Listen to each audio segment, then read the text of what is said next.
नमस्कार विद्यार्थी मित्रांनो, आपलं MPSC PIQ base 1 mark fix series मध्ये आपलं स्वागत आहे।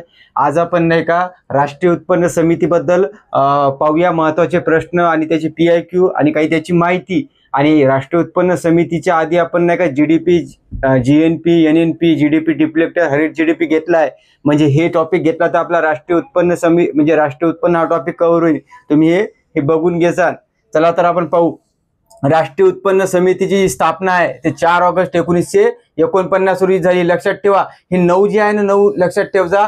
राष्ट्रीय उत्पन्नामध्ये 9 आहे ना, 9 वरून 9 लक्षात ठेवा, म्हणजे तुम्हाला कधी सोपं जाईल। राष्ट्रीय उत्पन्न समितीची स्थापना 1949 ची आहे। त्याचे अध्यक्ष जे होते ना PC महालनोबिस होते। लक्षात ठेवा, यांचा जे जन्मदिवस आहे 29 जून ते राष्ट्रीय सांख्यिकी दिन म्हणून साजरा केला जातो, हे लक्षात ठेवा। याचे दोन सदस्य आहे, ते आहे DR गाडगीळ आणि VK आर.व्ही. राव, हे लक्षात ठेवा। आणि VK आर.व्ही. रावला काय म्हटलं जाते? राष्ट्रीय लेखा प्रणालीचे जनक। याच्यावर प्रश्न आला नाही, बाकी सदस्य अध्यक्ष सर्व प्रश्न पडलेला आहे, ते पाहू आपण नंतर। त्याच्यानंतर बघा, यांनी जे पहिला अहवाल दिला होता तो 1951 रोजी दिला आणि अंतिम अहवाल जे आहे 1954 रोजी दिला। याच्यावर सुद्धा प्रश्न आहे। यांचे जे आधारभूत वर्ष आहे, त्यांचं जे पहिलं आधारभूत वर्ष होतं ते 1948 होतं। त्यानंतर 60, 70, 80 असं लक्षात ठेवा। 10चा 60, 70, 80 हे 4 निघून जाते।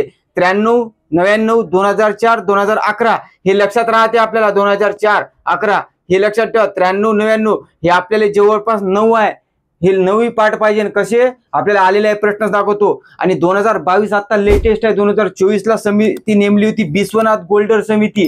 त्यानुसार आधारभूत वर्ष काय? 2022। यावेळी प्रश्न पडू शकते याच्यावर, हे सर्व लक्षात ठेवा। याच्यात फरक कितीचा? 93 आणि 99चा 6चा फरक आहे, लक्षात ठेवा। आणि 99 मध्ये आणि 2004 मध्ये 5चा फरक आहे, म्हणजे लक्षात ठेवता 6, 5 आणि इथे किती? 7, हे लक्षात ठेवा। नाहीतर तुम्ही असं लक्षात ठेवू शकता, 2011चं दुप्पट केलं तर 22 भेटते, हे 48 तर असंच लक्षात ठेवा। 60, 70, 80 मध्ये 10चा फरक आहे आणि 93, 99 मध्ये 6चा फरक आहे, हे तुमच्यानुसार तुम्ही लक्षात ठेवू शकता। तर याच्यानंतर पाहू आपण राष्ट्रीय उत्पन्न समिती जी आहे यांचे आर्थिक वर्ष काय राष्ट्रीय उत्पन्न मोजण्याचे। जसं RBI, सहकारी संस्था, महाराष्ट्र सरकार, भारत यांचं एकच आर्थिक वर्ष आहे, 1 एप्रिल ते 31 मार्च, हे लक्षात ठेवा। आणि महाराष्ट्राचे जे महसूल वर्ष आहे ते 1 ऑगस्ट, लक्षात ठेवा। याच्यावर प्रश्न आहे, मग नंतर घेऊ आपण।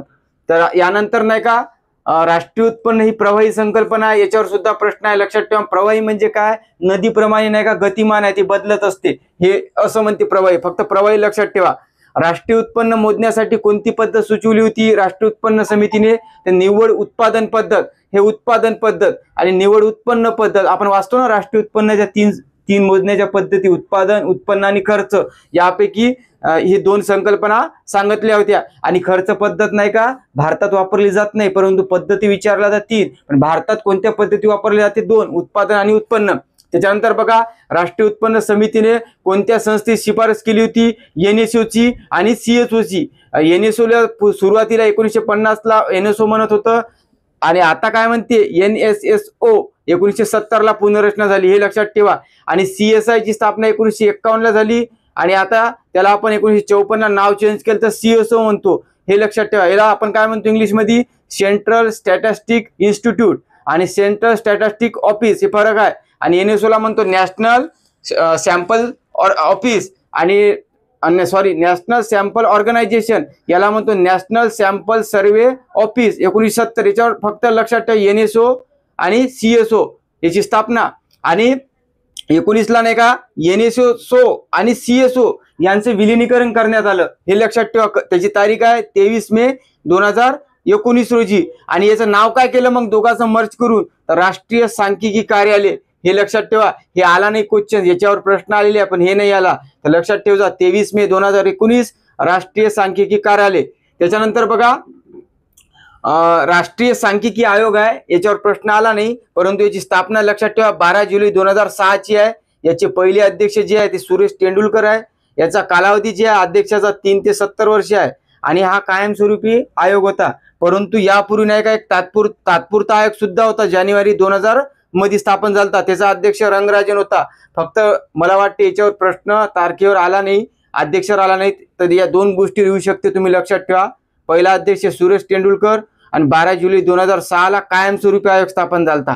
आणि एक छोटीशी गोष्ट लक्षात ठेवा, ही वाली भारताचा नाही का आर्थिक वृद्धी दर किती होता हा प्रश्न एसटीआय गिस्टीआय सर्वला आलेला आहे मेन्सला. 1950 ते 80 दरम्यान हा आर्थिक वृद्धी दर किती होता तर 3.5% होता. याला काय म्हटलं जाते हिंदू वृद्धी दर म्हटलं जाते. आणि कोणी म्हटलं तर राजकृष्ण यांनी म्हटलं. हे प्रश्न आलेला आहे तुम्हाला दाखवतो स्क्रीनवर. हिंदू वृद्धी दर म्हणते हे लक्षात ठेवा. त्याच्यानंतर 1900 याच्या पुढे 80च्या पुढे काय ते 81 आणि 81 पासून तर 2012 दरम्यान आर्थिक वृद्धी दर किती होता तर तो होता 5.9%. हा सुद्धा प्रश्न आलेला आहे लक्षात ठेवा. तर लक्षात ठेवा. आणि जीडीपी दर जर म्हटलं आपण स्वातंत्र्यानंतर का कसा आहे तर वाढतच आहे हे लक्षात ठेवा. आणि कृषी दर म्हणजे शेती दर जे आहे ते घटत आहे हे लक्षात ठेवा. कारण की याच्यावर प्रश्न आहे पण मी याच्यावर प्रश्न घेतला नाही पण 2 याच्यावर घेतलेला आहे. बाकी तुम्ही काय करायचं यावर क्वेश्चन 21,000 मधून असो जे पेपर सेट आहे त्यावर हे टॉपिक पाहून घ्यायचा म्हणजे तुमचा नाही का 1 मार्क फिक्स होईल. आता आपण याच्यावरचे प्रश्न पाहू कशा प्रकारे सोडवू शकतो आपण. तर पहिला प्रश्न तुमच्या स्क्रीनवर पहा. नियोजनच्या नंतरच्या टप्प्यामध्ये 1981 ते 2012 दरम्यान स्थूल देशांतर उत्पादनाचा वाढीचा दर म्हणजे जीडीपी दर किती होता. कधी 1981 ते 2012 किती होता 5.9%. लक्षात ठेवा. पर्यायामध्ये बघा पहिला ऑप्शन 3.5% आहे. हिंदू वृद्धी दर 1985-80 हे सुद्धा लक्षात याच्यावर सुद्धा प्रश्न आहे तुम्हाला दाखवतो स्क्रीनवर. आणि हा प्रश्न होता 2018चा. आणि याच्यापूर्वी आता 2022-23 ला नाही का आरएफओ मेन्सला आलेला हाच क्वेश्चन रिपीट झाला. तुम्ही ते शोधा. आणि एसटीआय 2018 मेन्सला सुद्धा हा प्रश्न रिपीट आलेला आहे. हे कंबाईनचा पूर्व परीक्षेचा प्रश्न होता 2018. त्याच्यानंतरचा प्रश्न बघा. सहकारी संस्थाचे आर्थिक वर्ष काय आहे. राज्यसेवा पूर्व परीक्षा 2015चा प्रश्न आहे. तर काय आहे सहकारी संस्थाचे आर्थिक वर्ष 1 एप्रिल ते 31 मार्च. याचा ऑप्शन उत्तर राहील 1. हे सर्वच लक्षात ठेवा. आरबीआय सहकारी संस्था महाराष्ट्र शासन भारत 1 एप्रिल 31 ते मार्च. फक्त महसूल वर्ष विचारलं महाराष्ट्राचा 1 ऑगस्ट लक्षात ठेवायचं. त्याच्यानंतर बघा थर्ड क्वेश्चन. खालीलपैकी कोणती संकल्पना राष्ट्रीय उत्पन्न या संकल्पने संबंध आहे. तर हे संकल्पना कोणती आहे तर प्रवाही संकल्पना आहे. हे आलता ग्रुप सी 2021 पूर्व परीक्षेला. त्याच्यानंतरचा क्वेश्चन बघा.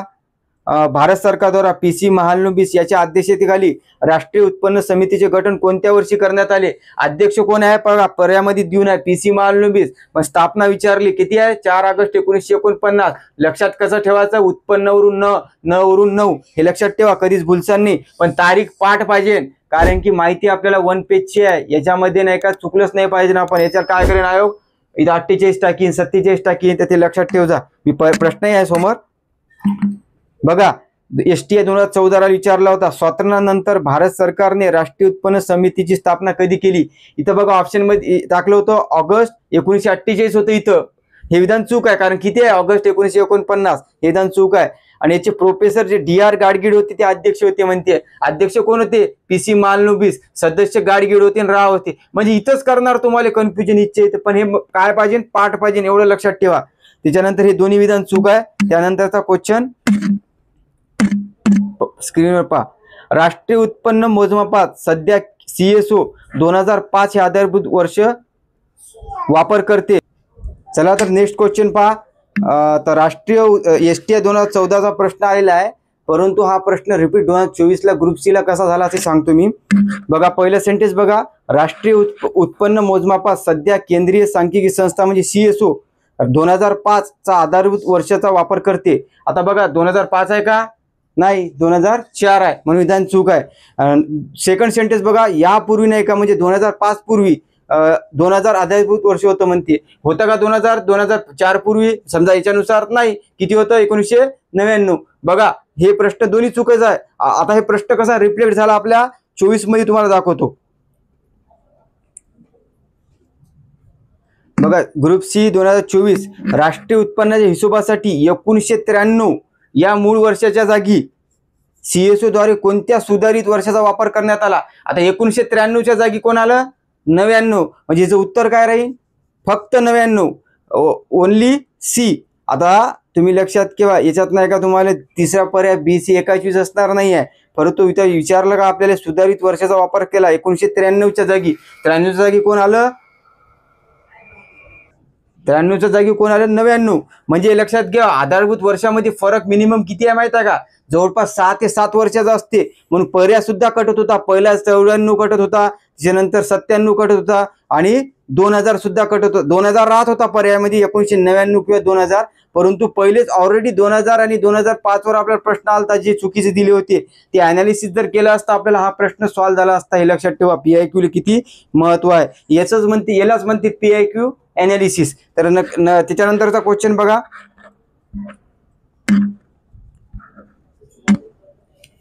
की भारतीय राष्ट्रीय उत्पन्न मोजताना कोणते कालखंड वर्ष म्हणजे आर्थिक वर्ष मानले जाते म्हणते. बघा राष्ट्रीय उत्पन्न कधी मोजतो आपण, म्हणजे 1 एप्रिल ते 31 मार्च. याचं उत्तर राहील पर्याय क्रमांक 4 STI 2016.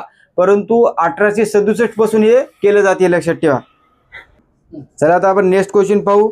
ESI 2017 आहे, लक्षात ठेवा. 1950 ते 80 या काळातील भारतीय अर्थव्यवस्थेचा वृद्धी दर किती होता म्हणते.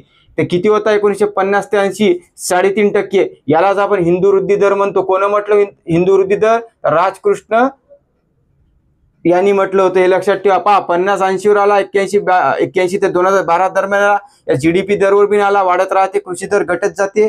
आणि याच्यावर क्वेश्चन ऑलरेडी STI मेन्सला बी सुद्धा आहे, तुम्ही पाहून घ्या. आता या इतक्या माहितीवरून तुम्हाला 1 मार्क नक्कीच फिक्स होईल तुमचा.